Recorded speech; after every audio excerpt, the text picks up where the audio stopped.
This is the beginning of our 10-week tour of Europe.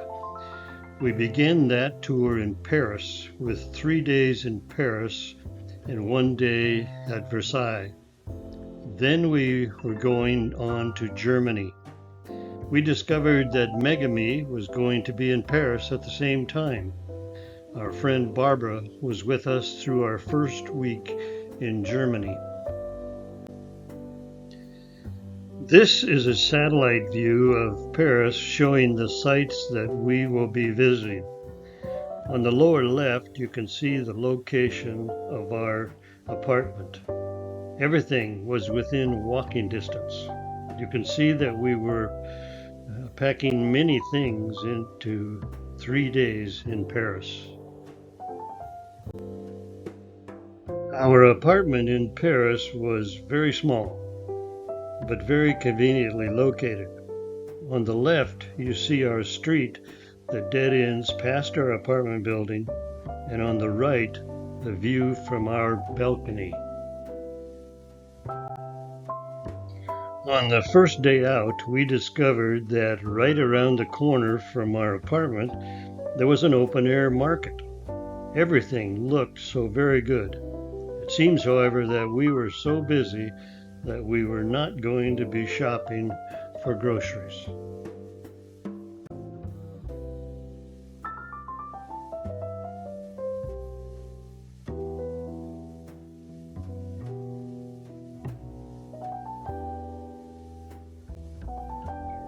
We met up with Megami and her friend Marie and headed for the Eiffel Tower.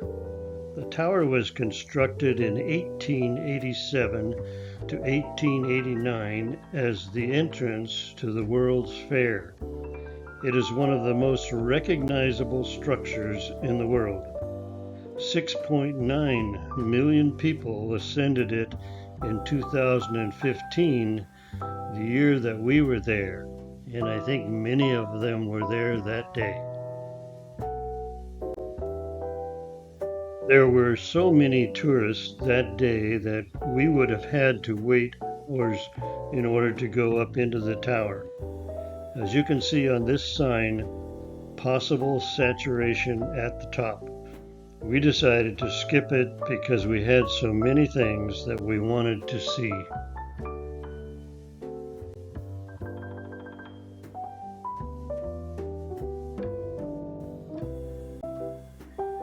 We decided to take a cruise on the River Seine. This was a cruise of about 1 hour and 10 minutes. The water level was so high that no one was allowed on the top deck. There are 37 bridges within Paris. As you may recall, on that first slide of the map, many of the famous things that we were going to see can be seen from the river. It is a good place to start a tour.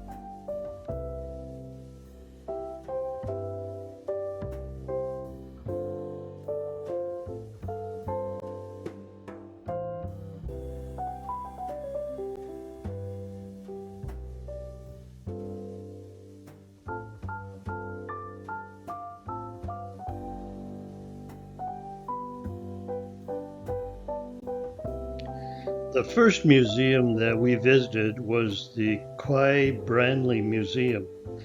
According to Rick Steves, this is the best collection he had seen anywhere of so-called primitive art from Africa, Polynesia, Asia, and the Americas. It is a fascinating collection. It is unlike most art museums. Rather than displaying European paintings and sculpture, It celebrates the artistic traditions of the indigenous peoples of Africa, Asia, Oceania, and the Americas. Opened in 2006, it houses more than 300,000 objects, though only a fraction can be displayed at any one time. Even a brief visit reveals an astonishing variety of cultures whose artistic achievements are every bit as sophisticated as those of Europe. These towering wooden sculptures come from the Sepik River region of Papua New Guinea. Rather than being decorative artwork, they served as sacred ceremonial poles representing ancestors and powerful spirits. They originally stood inside men's ceremonial houses, where they played an important role in initiations and religious ceremonies. Their striking faces, oversized eyes, and elongated bodies are characteristic of one of the world's greatest traditions of wood carving. These stone figures on the left come from the ancient San Agustin culture of southern Colombia, where they were carved between roughly 100 BC and AD 800.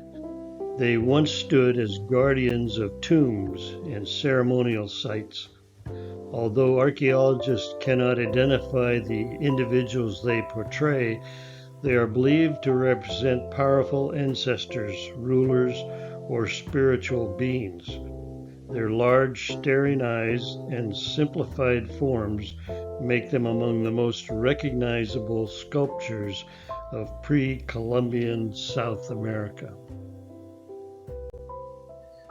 Unfortunately, this is where we had to depart from Megami and Marie, as this was the only day they had in Paris. This is the Orsay Museum of Art. The museum was installed in a former railroad station built for the Universal Expedition of 1900. We took a tour through this museum, listening to Rick Steves as our guide. It seems that several of the items that he directed us to were not on display. The building itself could be seen as the first work of art in the Orsay Museum. It displays collections of art from the period of 1848 to 1914. There are some 3,000 pieces of art in this museum.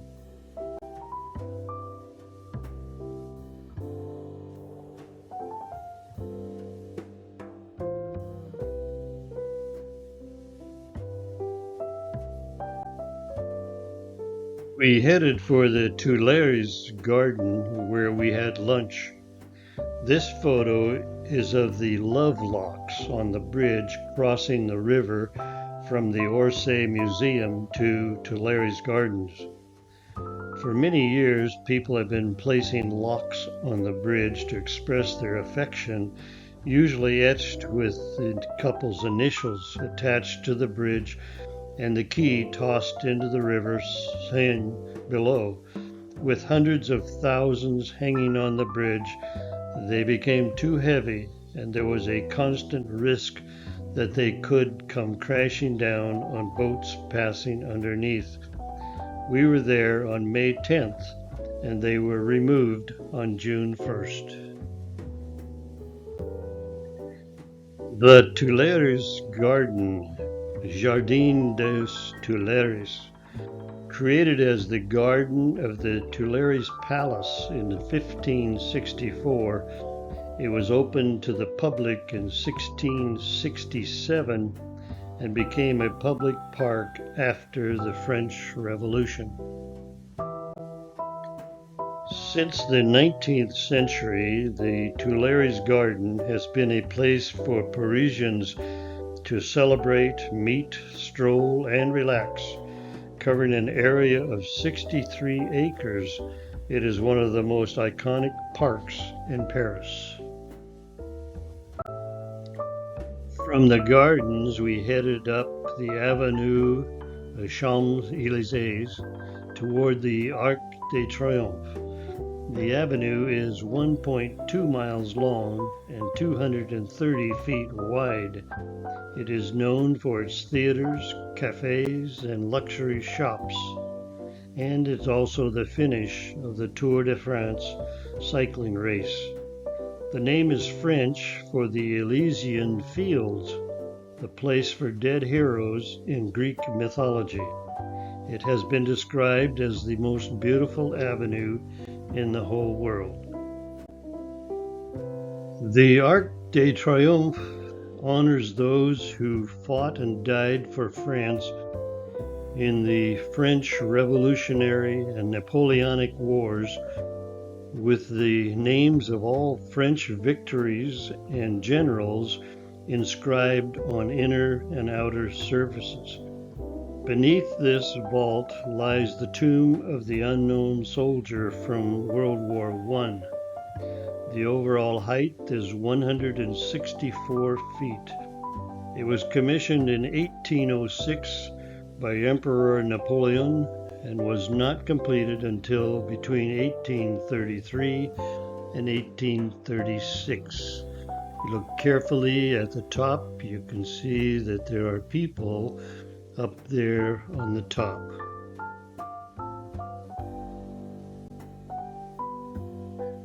There are wonderful views from the top of the Arc. We were at the end of our day, and it was going to be a long walk to our apartment. It was almost 9 p.m. and would be getting dark soon. We came down from the top and proceeded to walk in the wrong direction for about 1/2 mile.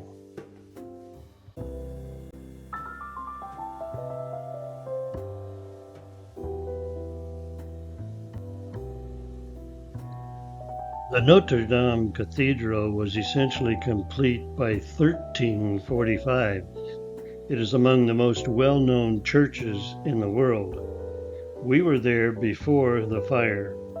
The cathedral's treasury contains religious relics, including the crown of thorns, a fragment of the true cross, of which we have seen other fragments in other cathedrals, and one of the holy nails, which we have also seen in other cathedrals.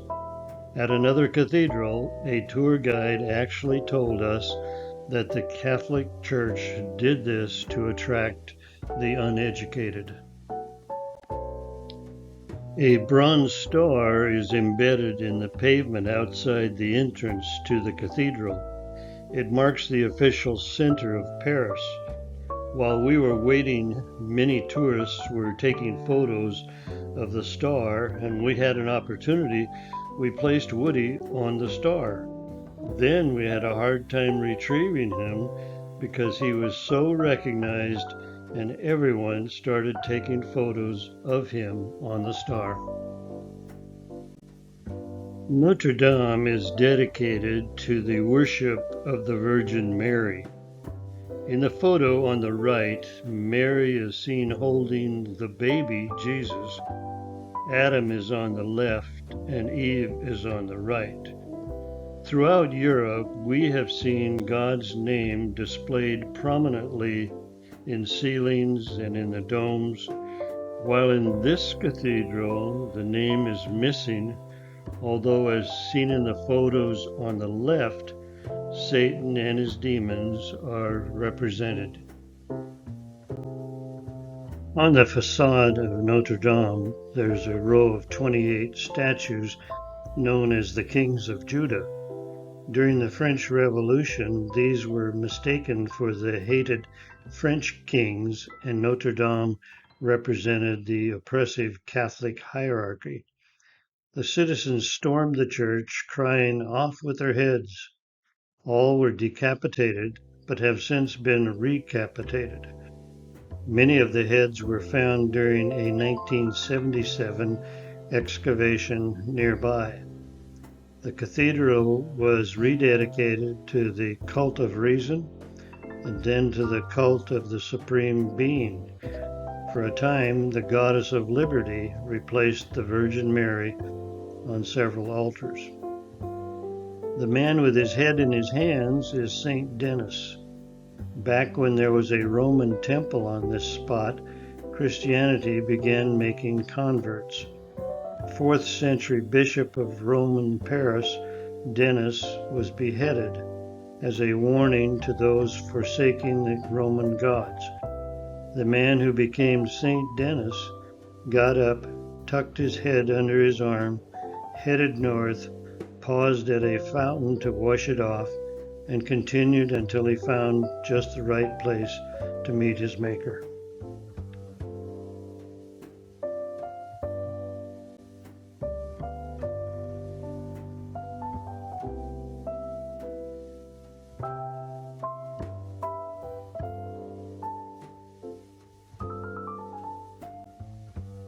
Hidden within the walls of the medieval royal palace is a chapel whose plain exterior gives little hint of what awaits inside.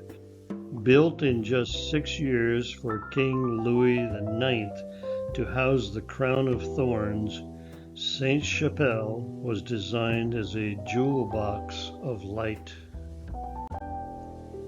This is the beautiful interior of the chapel or cathedral of Sainte Chapelle. It was built between 1242 and 1248. There are 15 separate panels of stained glass with more than 1,100 different scenes, mostly from the Bible.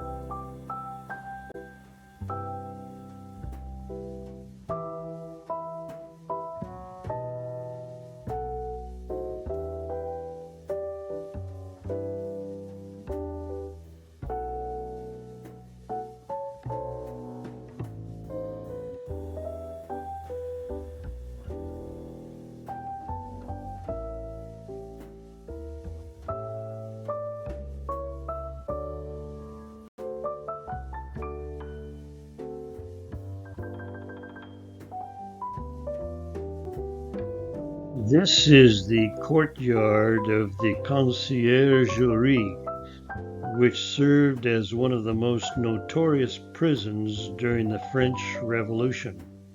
The stone fountain is a distinctive feature as prisoners, especially the women, used it for washing clothes and fetching water while awaiting trial. This room commemorates the place where Marie Antoinette spent the final weeks of her life in the Conciergerie prison. After a 2-day trial, she was convicted of high treason. From here, on October 16, 1793, she was taken by cart across Paris to the Place de la Révolution, today's Place de la Concorde, where she was executed by guillotine. There were 2,780 victims of the guillotine. This is the Louvre. This is Europe's oldest, biggest, and second most crowded museum after the Vatican. It is housed in a U-shaped palace. It is home to the Mona Lisa, Venus de Milo, and hall after hall of Greek and Roman masterpieces, medieval jewels, Michelangelo statues, and paintings by the greatest artists from the Renaissance to the Romantics in the 1800s. The Mona Lisa is the #1 attraction at the Louvre. I did not take this photo, but I did take one almost exactly like it, and I have seen other similar photos on the internet. The crowd on the day that we were there was the same, and we could not get any closer than this. On the left Standing before the Venus de Milo is one of the highlights of the Louvre. Carved over 2,000 years ago, this marble masterpiece represents Aphrodite, the Greek goddess of love and beauty. Although her arms have been missing since before the statue was discovered on the Greek island of Milos in 1820, her elegance and natural pose have made her one of the world's most recognizable works of ancient art. In the center, at the top of the Louvre's Daru staircase, stands the winged Victory of Samothrace, carved around 190 BC. Although missing her head and arms, the goddess Nike still seems to have just landed on the prow of a ship. The sculpture captured wind, movement, and triumph so convincingly that this masterpiece remains one of the greatest sculptures ever created. On the right, Michelangelo carved the Dying Slave between 1513 and 1516 for the unfinished tomb of Pope Julius II. Although called a slave, the figure appears less to be dying than peacefully slipping into sleep. The flowing pose and remarkable anatomy demonstrate why Michelangelo is regarded as one of history's greatest sculptors.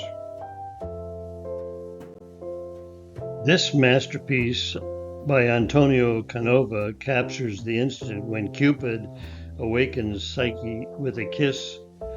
Inspired by Greek and Roman mythology, the sculpture celebrates the triumph of love over death. Canova transformed cold marble into a scene of remarkable tenderness, making this one of the Louvre's most admired sculptures. This is one of the display rooms at the Louvre. I was amazed at the size of the paintings in some of these rooms. This oil on canvas is approximately 16 feet by 23 feet.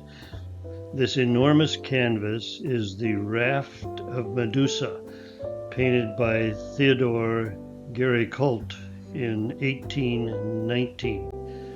Rather than depicting a myth or a king, it tells the true story of one of France's greatest maritime disasters. After the frigate Medusa ran aground off the West Africa, more than 100 people were abandoned on a makeshift raft. Only 15 survived 13 days of starvation and desperation. Géricault captures the instant when the exhausted survivors spot a distant rescue ship. Notice how the eye is drawn from the bodies of the dead in the foreground upward to the man waving a cloth at the very top. The painting moves from despair to hope, making it one of the defining masterpieces of the Romantic movement.